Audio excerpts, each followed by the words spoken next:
define reflexivity? Well, Actually, we have a question. I have a question for this our speaker here. I was wondering, what are your thoughts on George Soros' theory of reflexivity in the markets? Okay, I'm not an economist in terms of knowing even this terminology. I've studied management and accountancy.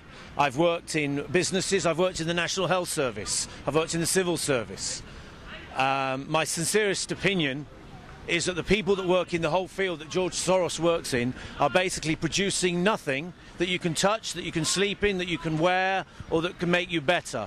That what they actually intellectualize is an imaginary nonsense, and that this market economy has no basis in any relationship between the value of work carried out by people in any country at any one moment in time. Okay, my second question would be probably to do with the nature of risk. Yes. And I'd like to know what your opinion is on the models and that were the cause of the root of these problems, and how do you think the lack of understanding in the financial world about risk has caused such devastation to the world's economy? Well, I think it's obviously the insane form of lending, imaginary money that doesn't actually exist, in which banks lend a sum of money, an imaginary sum of money, and then make up an interest rate arbitrarily to any economic understanding and say, oh, we want X percentage back on this money. To me, that is the most articulate form of theft, and the market system as practice is one big gangster organisation.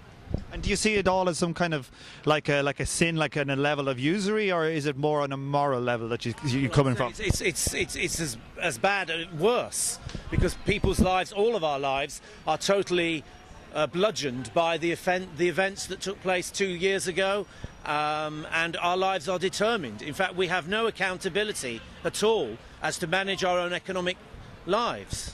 How many people do you think have died as a direct result of the crash?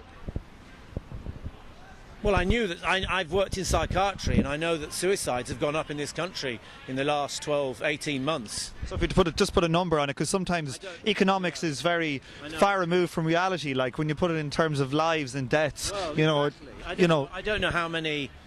I don't know the figures. Well, like for me, I would probably say more than 1,000. But would you say that's a reasonable? Well, I think it's. I think it's. No, purely in the park. I think it's sad that people don't realise that all our economic situations are beholden to these monsters in the stock exchange and in the financial institutions like the International Monetary Fund. Who do you think is the worst culprit in the modern economic globalisation? Well, I think the people that take out loans for money.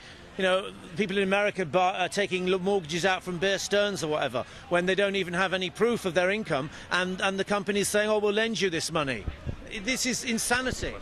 Sorry? Cycling question. Cycling, yeah. So my friend here, Alex, is a very big cycling fan, and he always likes to finish off an interview with a cycling question. If you were to pick a stage of the Tour de France to cycle, which one would it be? Oh, I'd probably like the uphill bit. I'm a bit like that. Well, uphill, that's a great answer, and a deep philosophical answer we had there. I'd just like to thank you for your... Yeah, okay, that was very good fun. Thank you. Thank you.